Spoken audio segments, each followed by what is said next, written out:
اقوام متحدہ نے مقبوضہ کشمیر میں انسانی حقوق کی سنگین پامالیوں پر رپورٹ جاری کر دی۔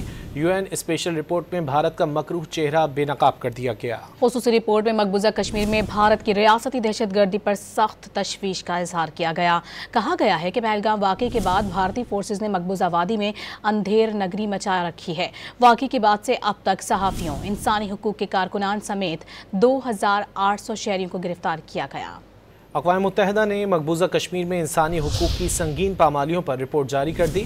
یو این اسپیشل رپورٹ میں بھارت کا مکروہ چہرہ بے نقاب کر دیا گیا۔ خصوصی رپورٹ میں مقبوضہ کشمیر میں بھارت کی ریاستی دہشت گردی پر سخت تشویش کا اظہار کیا گیا۔ کہا گیا ہے کہ پہلگام واقعے کے بعد بھارتی فورسز نے مقبوضہ وادی میں اندھیر نگری مچا رکھی ہے۔